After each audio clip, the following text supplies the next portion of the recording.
நம்ம என்ன பார்க்குறோம் அப்படின்னா, இந்திய குடிமகனுக்கு மட்டும் கிடைக்கும் உரிமைகள்.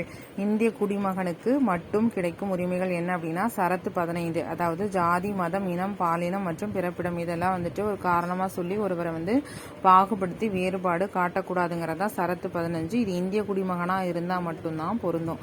சரத்து 16 அரசு பொதுப்பணி வேலை வாய்ப்பில் பார்த்தோம் அப்படின்னா பாகுபாடு காட்டக்கூடாது, அனைவருக்கும் சமமான பொதுப்பணி கொடுக்கணும் அப்படின்னு சொல்றது சரத்து 16. இதுவும் இந்திய குடிமகனுக்கு மட்டும்தான் பொருந்தும்.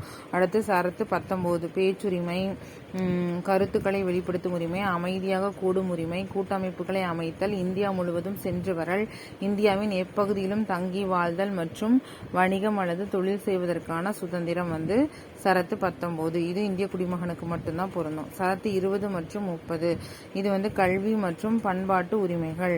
மக்களவை மற்றும் மாநில சட்டமன்ற தேர்தல்களில் வாக்களிக்கும் உரிமையும் இந்திய குடிமகனுக்கு மட்டும்தான் பொருந்தும்.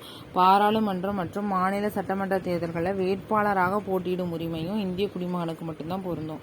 குடியரசுத் தலைவர், துணை குடியரசுத் தலைவர், உச்சநீதிமன்றம் மற்றும் உயர்நீதிமன்ற நீதிபதி, மாநில ஆளுநர், இந்தியாவின் தலைமை அரசு வழக்கறிஞர், மாநில தலைமை அரசு வழக்கறிஞர் போன்ற பதவிகள் எல்லாமே இந்திய குடிமகனாக இருந்தால் மட்டும்தான் பெற முடியும். ஸோ இதுதான் இந்திய குடிமகனுக்கு மட்டும் கிடைக்கும் உரிமைகள்.